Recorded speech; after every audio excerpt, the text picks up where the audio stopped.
अस्सलामु अलैकुम वरहमतुल्लाहि वबरकातुहू नहमदुहु व नुसल्ली अला रसूलिहिल करीम अम्मा बाद।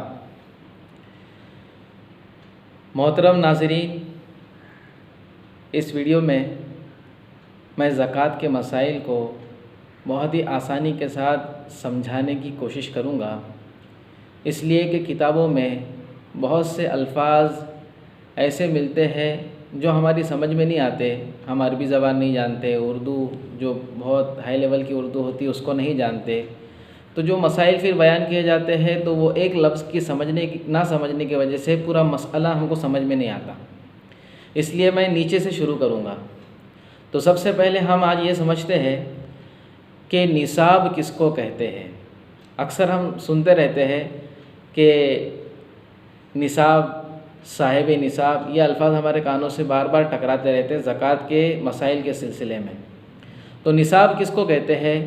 निसाब कहते हैं माल की उस मिक़दार को, उस मुक़र्ररा मिक़दार को, माल की उस क्वांटिटी को जिसके होने पर ज़कात वाजिब होती है। जैसे हम सुनते हैं कि अगर किसी के पास 7.5 तोला सोना हो तो उस पर ज़कात वाजिब होती है, 52.5 तोला चांदी हो तो उसके ऊपर ज़कात वाजिब होती है। तो ये 7.5 तोला है, ये 52.5 तोला, ये जो मिक़दार बयान की गई है इसके होने को कहते हैं कि निसाब है ये। और साहिब निसाब यानी जिसके पास 7.5 तोला सोना हो, 52 तोला चांदी हो, या उतना रुपया पैसा हो 52.5 तोला चांदी के बकद्र, तो उसको कहेंगे साहिब निसाब। यानी माल की वो मुकर्ररा मिक़दार जिसके होने पर ज़कात वाजिब होती है उतना मेरे पास है तो मैं साहिब निसाब हूँ, यानी मुझको अपने माल में से ज़कात देना ज़रूरी है और फ़र्ज़ है। तो ये चीज़ हमने समझ ली, निसाब और साहिब निसाब। अब हम ये समझें कि ज़कात किन किन चीज़ों पर वाजिब होती है अगर वो उसकी मिक़दार को पहुँच जाए। तो सोना चांदी रुपया तो हमको पता है। ज़कात 5 चीज़ों पर वाजिब होती है। सबसे पहले मैं ज़िक्र करूँगा पालतू जानवरों का, जिसको मवेशी कहते हैं। पालतू जानवर में कौन से जानवर आते हैं? ऊँट है, गाय बैल है, बकरा बकरी, इसी तरह मेंढा, ये पालतू जानवर में इनका शुमार होता है। कुत्ता बिल्ली नहीं, इनका हम गोश्त वगैरह नहीं खा सकते। लिहाजा इसकी मिक़दार शरीयत में बयान की गई है कि इतने ऊँट होंगे तो उस पर इतनी ज़कात है।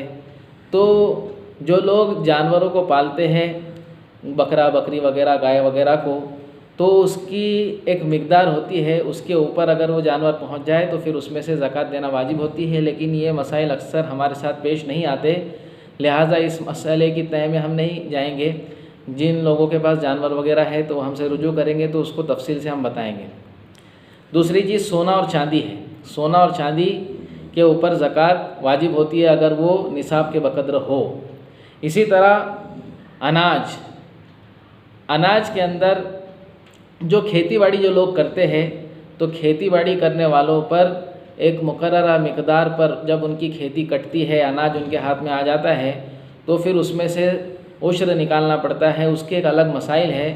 तो अक्सर हमारे साथ भी ये मसाइल पेश नहीं आते क्योंकि हम किसान नहीं हैं, हम खेतीबाड़ी नहीं करते। अगर कोई है जो खेतीबाड़ी करता है वो भी हमसे अपने मसाइल में रुजू कर ले तो इंशाल्लाह उसको भी तफसीली मसाइल बताएंगे। सिर्फ मैं ये बता रहा हूँ कि इन चीज़ों में ज़कात वाजिब होती है। इसी तरह फल, अगर किसी के बागात है तो शवाफ़ी के नज़दीक, यानी शाफ़ी हज़रात जो है उनके नज़दीक, तो खजूर और मुनक्का यानी सूखे हुए जो अंगूर किशमिश वगैरह हम बोलते हैं जिसे, सिर्फ़ उसी की पैदावार पर ज़कात है। अहनाफ के नज़दीक तमाम फलों पर ज़कात है।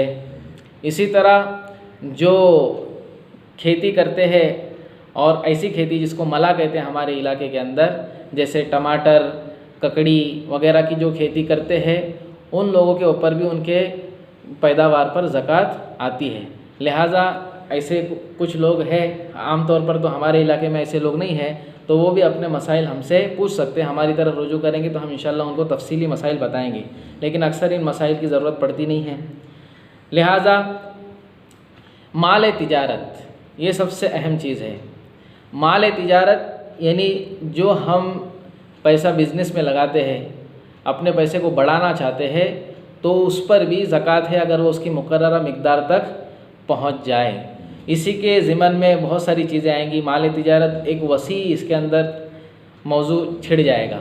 जैसे हमने माल तिजारत के एतबार से शेयर्स ख़रीदे हैं, इसी तरह हमने प्रॉपर्टी ख़रीदी है, हमने प्लॉट ख़रीदे हैं तिजारत के एतबार से, हमने फ़्लैट ख़रीदे हैं, हमारी दुकान है जिसके अंदर हम सामान भर के रखते हैं और उस सामान को बेचते रहते हैं, चाहे वो किसी भी किस्म का सामान हो, अनाज हो या फिर मोबाइल की दुकान हो या जो भी कुछ है, हम तिजारत करते हैं, तो उन तमाम चीज़ें माल तिजारत में शुमार होगी।